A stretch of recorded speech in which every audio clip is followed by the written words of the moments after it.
Dabhoi police તંત્ર દ્વારા મોહરમ તહેવાર નિમિત્તે શાંતિ સમિતિની મીટિંગનું આયોજન કરવામાં આવ્યું.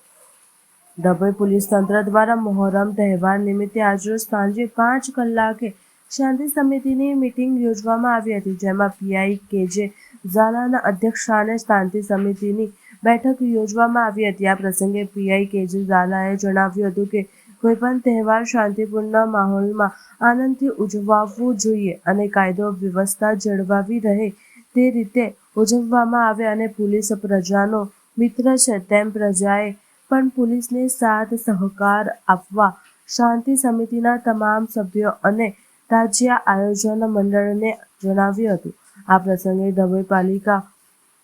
પ્રમુખ બિરેન શાહ, જિલ્લા પંચાયત ઉપપ્રમુખ વકીલ અશ્વિનભાઈ પટેલ, વડોદરા જિલ્લા કેળવણી મંડળના પ્રમુખ શશિકાંતભાઈ પટેલ, નગર ભાજપ પ્રમુખ દીક્ષિત જોશી, શહેર કોંગ્રેસ પ્રમુખ સતીશ રાવલ, કિરીટભાઈ વસાવા તેમજ મુસ્લિમ સમાજના અગ્રણી સિનિયર પત્રકાર યુસુફભાઈ પાતિયા, મંજુભાઈ સલાટ, યાકુબભાઈ કાંજી, લાલભાઈ ફેઝલી, એતુબભાઈ